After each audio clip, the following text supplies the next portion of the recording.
Okay, so here we're going to look at our open center hydraulic system diagram, a very basic diagram that's going to use a pump, a valve, and a hydraulic cylinder. And we're going to start off with the valve itself. So when we're looking at open center hydraulics, the thing that makes it an open center hydraulic system is the fact that the hydraulic valve has got a way for the oil to always flow back to tank when we're in the neutral position. Okay? And the way that we do that is with a pass-through. And that pass-through right there is always open to tank as long as the valve is in the center position. We're going to have some normal work ports and some pressure and tank ports as well. And we're going to have a hydraulic cylinder that we attach this to. So the cylinder is going to attach to my work ports.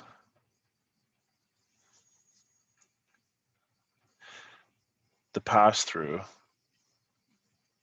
is going to end up eventually at the tank again.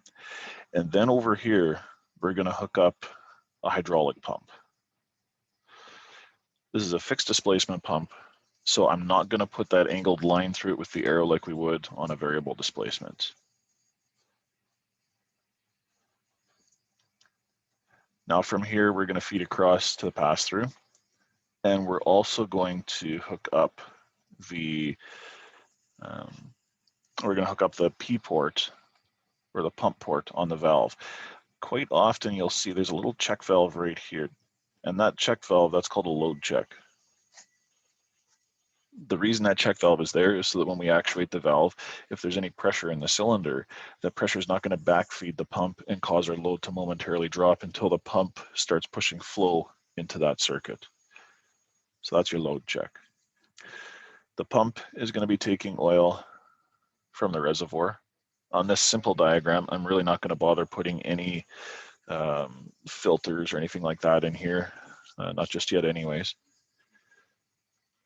Okay, and then we're going to return oil from the pass-through to tank. We're going to take oil from the valve. That's going to go to tank off our tank port on the valve.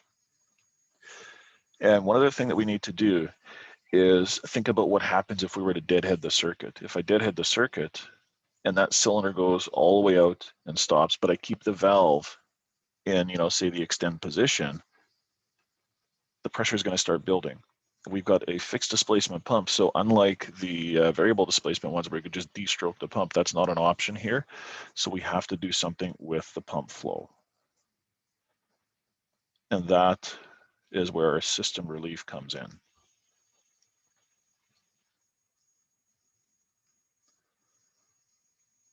If I take a look at this diagram here and I push the valve spool down, one thing I want to do is block the oil from dumping off to tank. I want the pump flow to go to the cylinder. When the pump flow goes to the cylinder, we have to return oil from the other side of the cylinder and dump that to tank.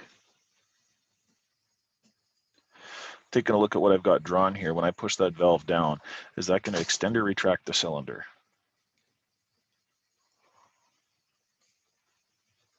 You can tell by looking at the arrows inside that envelope there. Retract.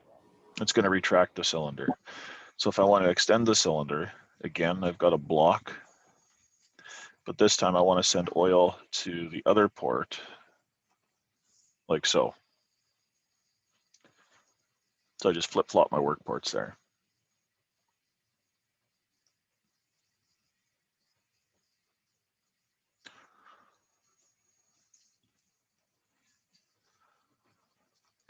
So if I've got a load on this cylinder, that means there's going to be some pressure in that cylinder all the time.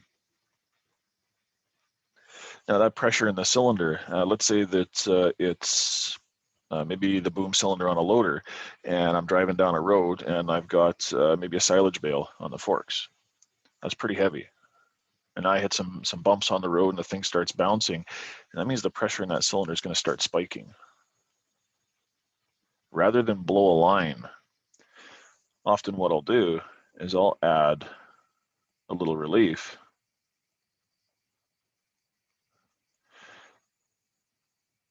probably to both sides. Okay, and what do we call these reliefs here? Like a high pressure relief. So a circuit relief or a port relief. Yeah. Those reliefs are typically not there to protect against overpressure from the system. They're there to protect against pressure spikes because of a bouncing load or something like that. Sometimes your circuit reliefs are set lower than system pressure, but most times your circuit reliefs are set higher than system pressure. So if you want to see what pressure those open at, you've pretty much got two options. One option is you can crank up your system relief and then go ahead and install those functions and check and see what the port relief opens at.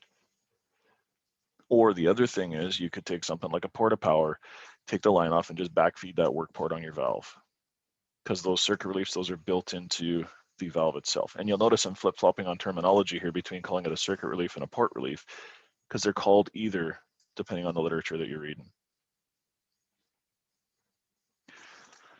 Let's assume this was a bucket cylinder we were talking about here. So if you think about a bucket cylinder, let's say we had a heavy load in a bucket and we dump that bucket.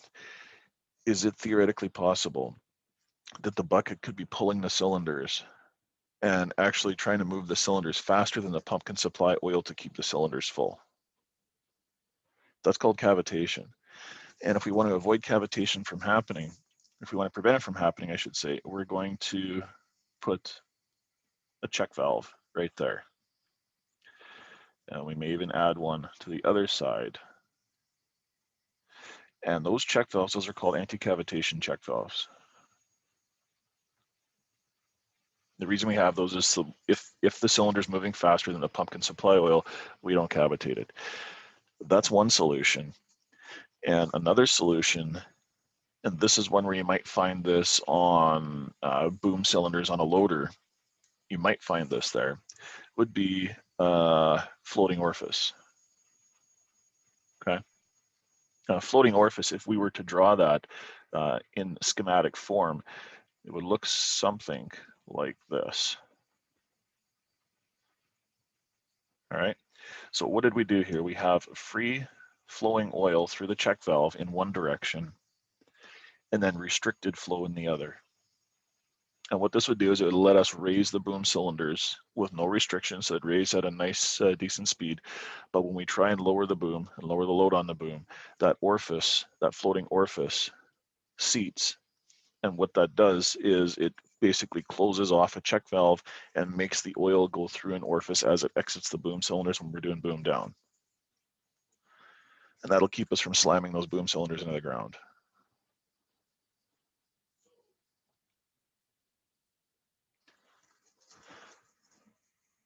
There's another function that you might find sometimes. Okay, and this function is basically a fourth position on your lever. What would that fourth position be for? Float. That would be float. So if I've got a float position, and let's see if I have this set up right. Well, actually, I've got my valve upside down, but I'm just going to draw it in here anyways. Usually float is next to the retract position, usually. Okay, but again, let's just look at this here and see what the float position does. When you put your machine in float, if it's an open center system, we can't block off the oil flow from the pump indefinitely, because that means if the oil flow from the pump is blocked, obviously it's going through the relief. That's going to cause your oil to overheat pretty quick. When you put your valve in float, you want to be able to leave it there for extended periods of time. So we're going to open up the pass-through again. We don't want to put oil from the pump to the cylinder, so we're going to block off our P-port. We do want the oil to be able to circulate from side to side on the cylinder. The only problem is there's different volumes on each side of the cylinder, isn't there? one side, the rod side, has got a smaller volume than the base end of the cylinder. And that means if that cylinder is trying to move in and out, if it tries to move in, it's going to hydrolock. If it tries to move out, it's going to cavitate.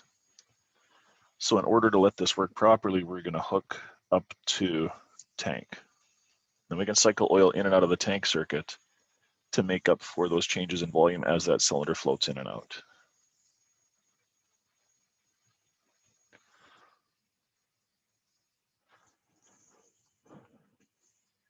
So this gives us a nice overview of the basic parts of an open center hydraulic system. We've got some additional features shown as well. We've got lift check right here. We've got port reliefs, also known as circuit reliefs. We've got anticavitation valves. We have a float position. And we've shown how a floating orifice works, if that is a function that you need, usually on the boom down side of loader circuit.